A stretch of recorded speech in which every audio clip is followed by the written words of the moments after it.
So in today's video, I'm going to be showing you guys one of the best shooting builds that I have found here on NBA 2K23 so far. This is a really solid pure sharp / secondary ball handler type of build. So if that's something that you're interested in, I think this is a really solid build for you. So the position is going to be a shooting guard. Handness is going to be right or left-handed, whatever you prefer. The height is going to be 6'4". Now I went with 6'4" so that I can get the good dribble moves that you need to dribble in this game. 6'4" is kind of that threshold that you need to hit. If you go any higher, you're not going to be able to dribble very well. So I would definitely recommend 6'4" or under. I went with 6'4" because, you know, I still want to kind of shoot over people, and the small players really aren't the meta in this game anymore. So that's why I went with 6'4". The weight really doesn't impact it that much. You could play around with that a little bit if you wanted to. Now I did go with minimum wingspan on this build. I went with 6'4" wingspan because I wanted that 99 3 ball to be able to get Hall of Fame Limitless. Now if you guys don't know, Hall of Fame Limitless is a really overpowered badge in this game. I've been pulling up from almost half court in the rec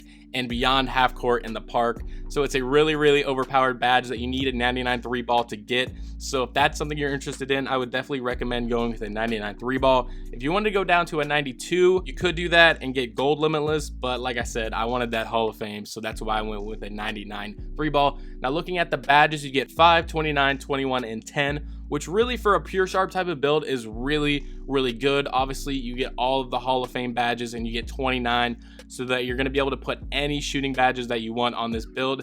Now looking at the playmaking, you get gold clamp breaker and gold killer combos, which is really key. If you want to dribble around with this build, you're going to need that gold killer combos. That's like that's the badge you need to dribble around a lot and really well in this game. So I would definitely recommend going with an 88 ball handle so that you get those two badges. Now looking at the defensive attributes on this build, obviously you got to sacrifice somewhere in this build, or you can't do everything with your build. So I had to sacrifice a little bit of defense, but at the same time, perimeter defense 71, steal 71 is really not that bad. Like, you'll be able to play defense with this build if you know what you're doing. You get bronze clamps, you get silver ankle braces, and you even get Hall of Fame off-ball pest, which is good for off-ball defenders. So like I said, you're going to be able to play defense with this build if you know what you're doing, and if you have some stick. I've been playing park, I've been playing rec, and if you know what you're doing on defense, you'll be just fine, trust me. And just to backtrack a little bit, obviously I didn't really talk about finishing at all because finishing isn't really any main parts of this build.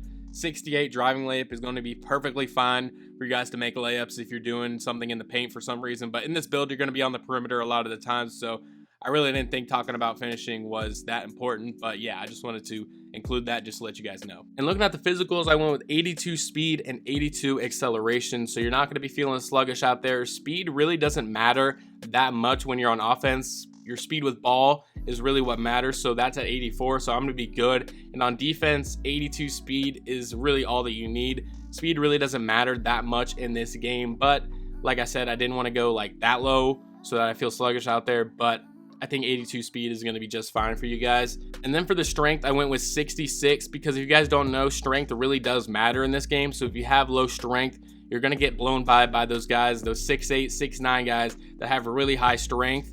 So if you don't have that 66 strength or any strength at all, you will be a really big liability on defense. So that's why I went with 66 strength.